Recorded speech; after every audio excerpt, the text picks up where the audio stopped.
Lucerne lies at the north end of Lake Lucerne, where the river Reuss flows out of the lake. The town, with its well-preserved medieval core, elegant historic buildings and genial atmosphere, is one of the most popular tourist attractions in Switzerland. Lucerne offers a wealth of things to do. In this video, we're going to be taking a look at the top 10 rated attractions and things to do in Lucerne. But before we begin, make sure to subscribe to our YouTube channel for more awesome travel guides, and make sure you hit the notification bell so that you know when we publish a new video. So now, if you're ready, let's cut to the chase. At 10. Hofkirche.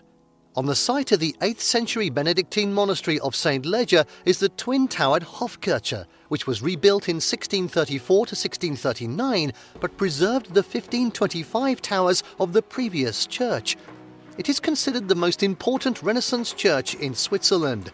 On the north tower is a late Gothic sculpture depicting the agony in the garden. Inside, the carved pulpit and choir stalls are from 1639, and in the arcades surrounding the church are the tombs of members of Old Lucerne families. Although the overall interior is simple and fairly plain, this just highlights the exuberant Baroque gold altars. In the summer, recitals on the church's famous organ are held here.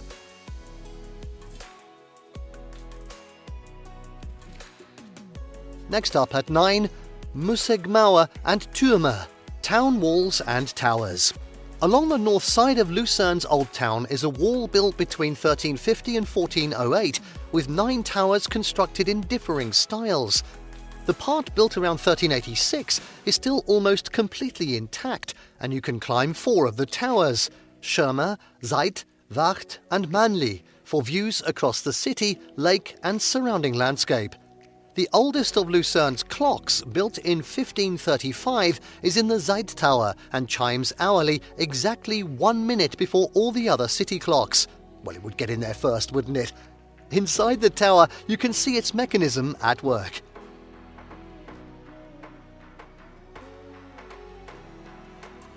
Next up at 8, Verkehrshaus der Schweiz, Swiss Transport Museum. The large complex of exhibition halls and outdoor exhibits cover all forms of transport, as well as communications and tourism. Through rolling stock and railway locomotives, and both models and actual examples of ships, aircraft, rockets and automobiles, you'll follow the development of transportation from its earliest days, especially in its mechanized forms. An entire exhibit explains the construction of the St. Gotthard rail tunnel. A 3D film theatre replaces the previous IMAX theatre with the largest screen in England, and a 150-projector planetarium also offers daily shows.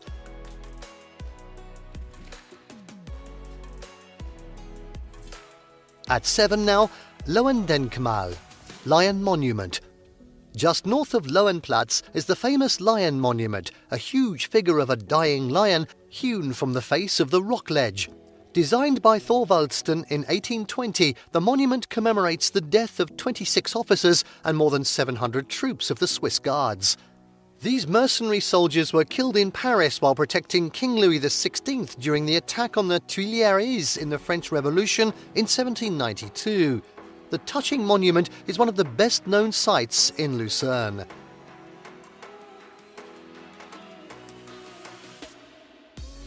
At 6, Spreuerbrücke.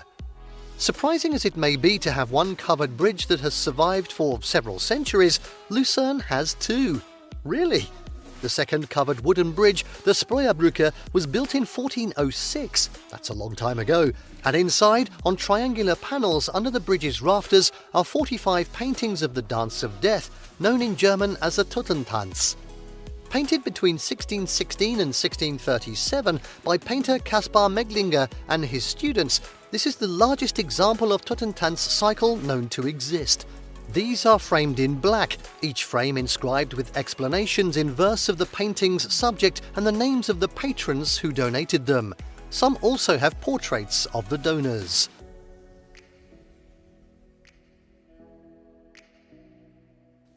At 5, ride the cog railway up Mount Rigi. One of the signature experiences in Switzerland is to ride the cog railway from the shores of Lake Lucerne to an elevation of 1,798 meters on Mount Rigi. This is Europe's first cog railway, and you can ride in restored cars dating back as far as the railway's beginning. Some of the steam engines date to the 1920s. From the top, views stretch all the way to the Black Forest in Germany. One of the popular things to do is make a scenic circle route by taking the boat from Lucerne to Witznau, where you board the cogwheel train to Rigi-Kulm.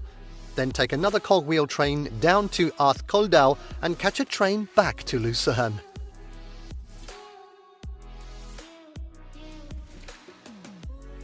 At 4. The Old Town. The Old Town of Lucerne on the right bank of the Reuss still preserves many old burghers' houses and little squares with fountains. Some of the timber-framed buildings bordering the stone streets are painted in bright colours, giving the Altstadt a fairy tale atmosphere. At the Kornmarkt is the Altes Rathaus, the Old Town Hall, built in 1602 to 1606 in Italian Renaissance style, but topped by a very typical Swiss hipped roof. The adjoining tower dates from the 14th century. West of the Kornmarkt is the picturesque Weinmarkt with a late Gothic fountain. In the Kapellplatz is the oldest church in Lucerne, St. Peter's Chapel, built in 1178 but renovated to its present form in the 18th century. The Old Town is a delightful place to visit for a stroll, especially if you follow some of the narrow side streets. Try not to get lost.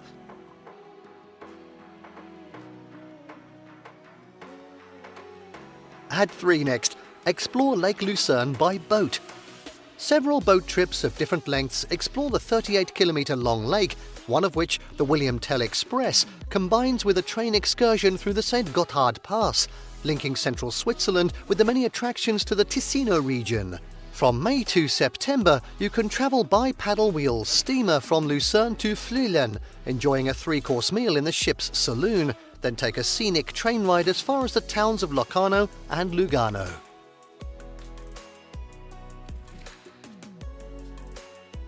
At number 2, Kapellbrücke, Chapel Bridge.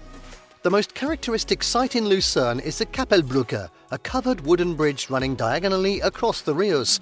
Didn't we just see that?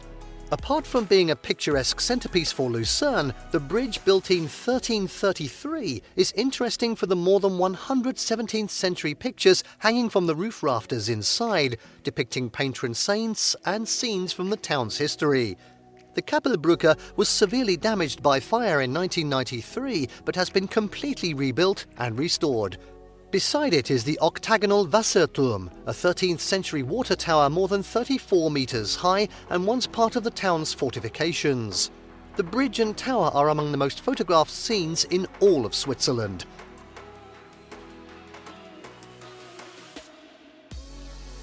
And finally, at number 1, see the view from Mount Pilatus. While in Lucerne, it would be a shame to miss the trip up Mount Pilatus, going up by the cableway from Kriens and down by the Cog Railroad. The half-hour ride from Kriens leads to another short cable car ride to the 2,070-metre Pilatus Kulm.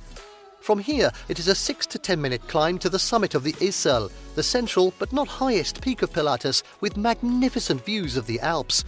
From the Pilatus Kulm, it is a 30-minute walk to the Tomlishorn at 2,132 metres, the highest point in this rugged limestone massif.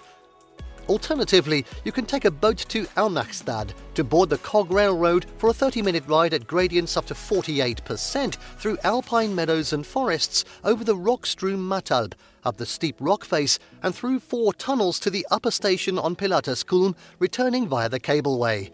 Yeah, that sounds better. If you don't want to deal with planning a trip and navigating your way to Mount Pilatus, a guided tour is a great option.